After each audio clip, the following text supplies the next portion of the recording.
Hey everyone, welcome to Fusion Fundamentals with me, MJ. Today we're going to be taking a look at the top 10 beginner tips I wish I knew sooner. So these are things that I learned along the way that I found to be super helpful, and if someone had shown me from the start, I think it would have saved me a lot of time and headaches. But anyway, that's how you learn. So let's get into it.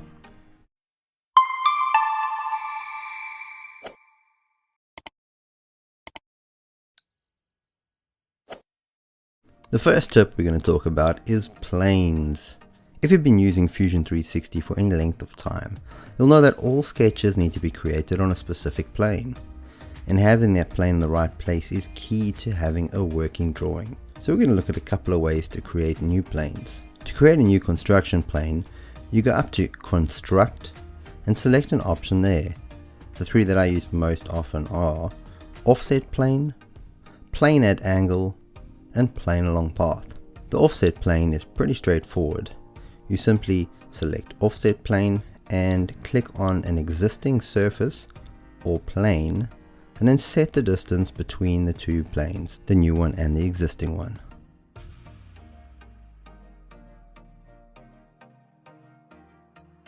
The next plane I use is Plane at Angle. With Plane at Angle, you can construct a plane at a specific angle to a line that you've created. In this example, I am making a plane at an angle to one of the sides of a square that I drew. I could have done an offset plane from the left or right plane with a specific distance. But now if I change the size of my square, the plane at angle will still be in the correct place, namely on the line I created. The next plane I use is Plane along path. I use this one a lot when I'm creating a sweep profile. In this drawing I have a path and I want to sweep a shape along this path. So what I'm going to do is select Construct, Plane along path, and then you select your path. You'll be able to specify where on that path you'd like your plane to be. So over here I've set it to the end. Now I'll draw a shape on this new plane.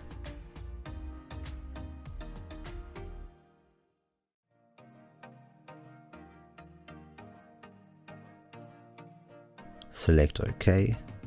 Now select the sweep tool and you'll see that I can sweep that shape along the path I've created. Next we're going to look at projecting lines. If you're wanting to use lines from a previous sketch on a new sketch, either on the same or on a different plane, you can simply press P and it will bring up the project menu. You can now select the geometry you want to project.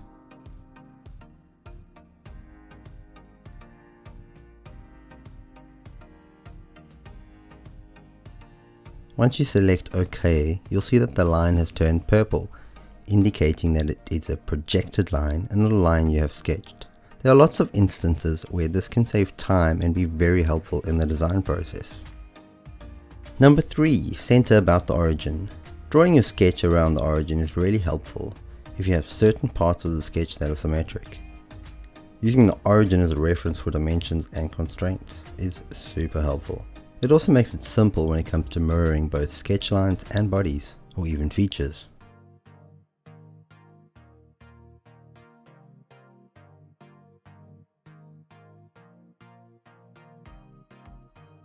If you're designing something that has a few bodies that interact or require precise positioning, then having them centered on the origin will make things a bit easier as your design gets more complex. Number 4. Use formulae and references to dimension where possible. Dimensioning a sketch is pretty straightforward, but sometimes when you're working on a design, you'll find that you need to change dimensions if the requirement of your model changes.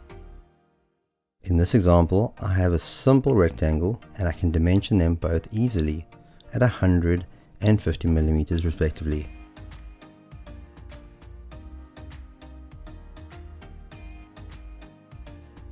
Then we extrude it up and have a model. But now if I need that block to change in size, I'll have to update all my dimensions manually. In a situation where you know ratios will remain the same, you can use a formula and reference to give the side a dimension. Here I've changed the top dimension to be a formula that references the dimension shown on the left. And all that is needed to update the whole sketch is to change the one on the left. Obviously this is a very simple example, but you get the idea. So using this technique you can save time and also reduce errors caused by potentially forgetting to update a certain dimension. Number 5. Shortcut search function. When I got started on Fusion, I was not aware that there was a shortcut function, and I spent a lot of time trying to remember where a certain tool was located. I later found that by pressing the S key, it would bring up a shortcut menu, where you can just type in the function or tool you're looking for. Here you can see I'm able to scale the model just by pressing S and typing in scale, then selecting scale model. Another benefit I found is you end up coming across functions you never knew existed. Number 6. Construction lines. If you're new to Fusion, you may not be aware that you can create construction line. On the right of your sketch menu, you can change the line type to construction. This allows you to add center lines or reference lines that won't form part of the final geometry of your sketch, but will be integral in getting the desired dimensions and organizing your sketch appropriately. Number 7. Inspect tool. The inspect tools are extremely helpful when it comes to measuring angles, distances, circumference, area, and various other things. But that's just the measure tool. One that I use all the time, especially when modeling things with a complex internal structure, is section analysis.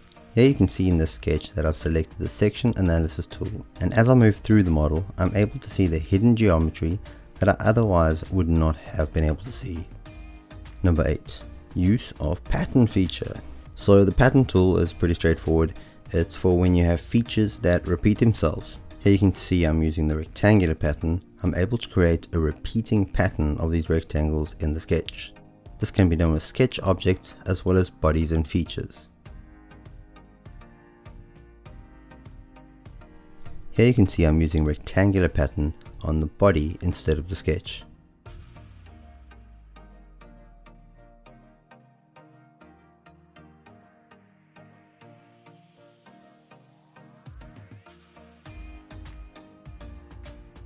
Number 9. Emboss on a curved surface. If you're looking to add text or shape onto a curved surface, it can be quite tricky.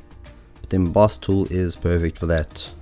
Once you've created your sketch or text, you simply select the emboss tool, then select the sketch profile, then the target face and specify emboss or deboss.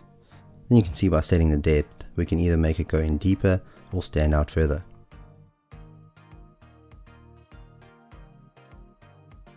Number 10. Project include 3D geometry. So I was trying to make a propeller and I had no idea how I was going to do it. And then I came across project include. For this example, I used the coil tool to set the shape that I wanted. Then I went into project include, just in any sketch, and I was able to use it to loft between. So that gave me the shape that I wanted. You can also use it for custom springs and a bunch of other stuff. These are just a couple of things to keep in mind when you're designing your sketch. Having a firm understanding of the basics is really helpful when you're getting started. I hope you guys enjoyed the video. If you did, please like and subscribe, or leave a comment down in the comment section. Till next time, bye.